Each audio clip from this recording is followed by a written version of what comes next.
Hi hello everyone. ఇప్పుడు చపాతీ తిని bore కొడుతూ ఉంటుంది కదా. చపాతీలో బోర్ కొట్టకుండా పరోటా లాగా చపాతీ అయితే చాలా ఈజీగా చేసుకోవచ్చు. అదేలా అనుకుంటున్నారా? ఒకసారి చూసేసేయండి.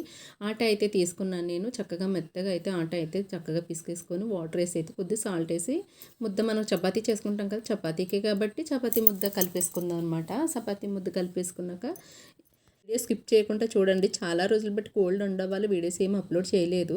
వాయిస్ సరిగ్గా రావట్లేదు కోల్డ్ వల్ల, అందుకని చెప్పేసి. చపాతీ పిండి అయితే ముద్ద రెడీ చేసుకున్నాం కదా. ఈ చక్కగా ఇలా ముద్ద పీసుకేసుకొని మనకి ఇది వచ్చి మనకి పరోటా ఇంకెలా ఉంటుందో అలానే ఉంటుంది. టేస్ట్ చాలా బాగుంటుంది. ఎన్నైనా తినాలనిపిస్తుంది. మార్నింగ్ చేస్తే ఈవినింగ్ వరకు అలా వదిలేసినా కానీ అస్సలు గట్టిగా అవ్వదు, అలానే ఉండిపోతుంది అనమాట. ఒకటి తింటా 2-3 తింటాను చపాతీలు అన్న వాళ్ళు ఖచ్చితంగా మినిమం 10 అన్నా తినేస్తారండి. ఇవైతే అంత బాగుంటాయి అన్నమాట. టేస్ట్ కూడా అంత బాగుంటుంది. ఎలాగా చపాతీ డైట్ చేస్తూ ప్రతి ఒక్కరు ఈవినింగ్ టైంలో తింటూ ఉంటారు కదా. రోజు చపాతీ తిని బోర్ కొడుతుంది, ఇలా కూడా ట్రై చేయండి.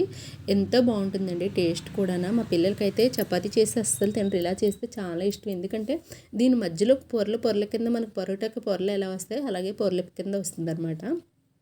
అందువల్ల దీన్ని ఎక్కువ ఇష్టపడుతూ ఉంటారు పిల్లలు. ఎవరైనా పిల్లలు తినడానికి బోర్ కొట్టినా కానీ ఇలా చేసి పెట్టండి, చాలా ఇష్టంగా తింటారు. ఎంత బాగుందని చెప్పేసి అయితే నిజంగా మిమ్మల్ని అయితే పొగిడేస్తారన్నమాట, మమ్మీ భలే ఉందని చెప్పేసి.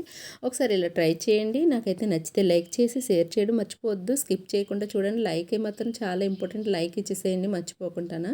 మీరు ఇచ్చే లైక్ వల్లే నాకైతే సపోర్ట్ అవుతుందండి. ఒక లైక్ అయితే ఇచ్చేసేయండి కంపల్సరీగానా. ఇంకా పిండి ముద్ద అయితే కలిపేసుకున్నాం కదా చక్కగానా. అందులోంచి ఒక ముద్ద అయితే తీసేసుకుందామండి. చపాతీ ముద్ద చక్కగా రౌండ్గా బాల్ చపాతీ ఎంత తీసుకుంటామో అంతే తీసుకొని చక్కగా ఒక రౌండ్గా ముద్ద అయితే మనకు చపాతీలాగే చేసేసుకోవాలి ఫస్ట్. చూసారా, మనకి కొంచెం పిండి అయితే వేసాను కదా, చపాతీ ముద్ద అయితే తీసుకున్నాను కదా, అది వచ్చి మనకి చక్కగా చపాతీలాగే పిండి అద్దుకొని అయితే రౌండ్గా చేసేసుకోవాలి. కొంచెం పిండి అద్దుకుంటే అటు ఇటు అంటుకోకుండా చక్కగా రౌండ్గా చేసేసుకుందాం.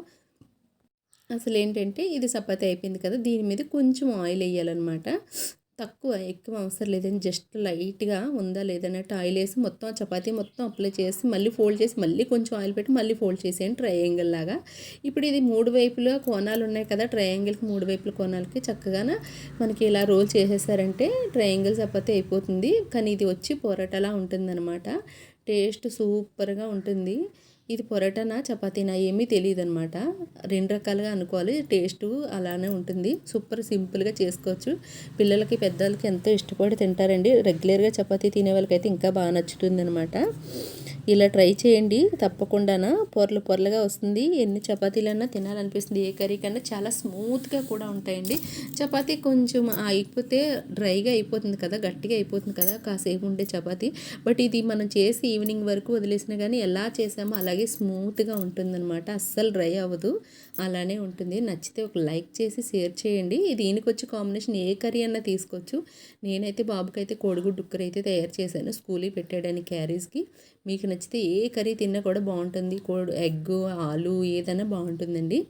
ఊరికే కూడా తినొచ్చు, అంత టేస్ట్ ఉంటాయి ఈ చపాతీలు. నచ్చితే ఒక లైక్ చేసి షేర్ చేసి కామెంట్ చేయడం అస్సలు మర్చిపోవద్దు. కొత్తగా వచ్చిన వాళ్ళు అయితే నాకు సబ్స్క్రైబ్ చేయండి. ఛానల్లో పెట్టే వీడియోస్ నోటిఫికేషన్ కింద మీకైతే వస్తాయి. చూసారా, కోడిగుడ్డు ఉక్కరి చపాతీ అన్నీ రెడీ అయిపోయి బాక్స్ అయితే కట్టేశాను. నచ్చితే లైక్ చేయండి, షేర్ చేయండి, కామెంట్ చేయడం అస్సలు మర్చిపోద్దు. బాయ్.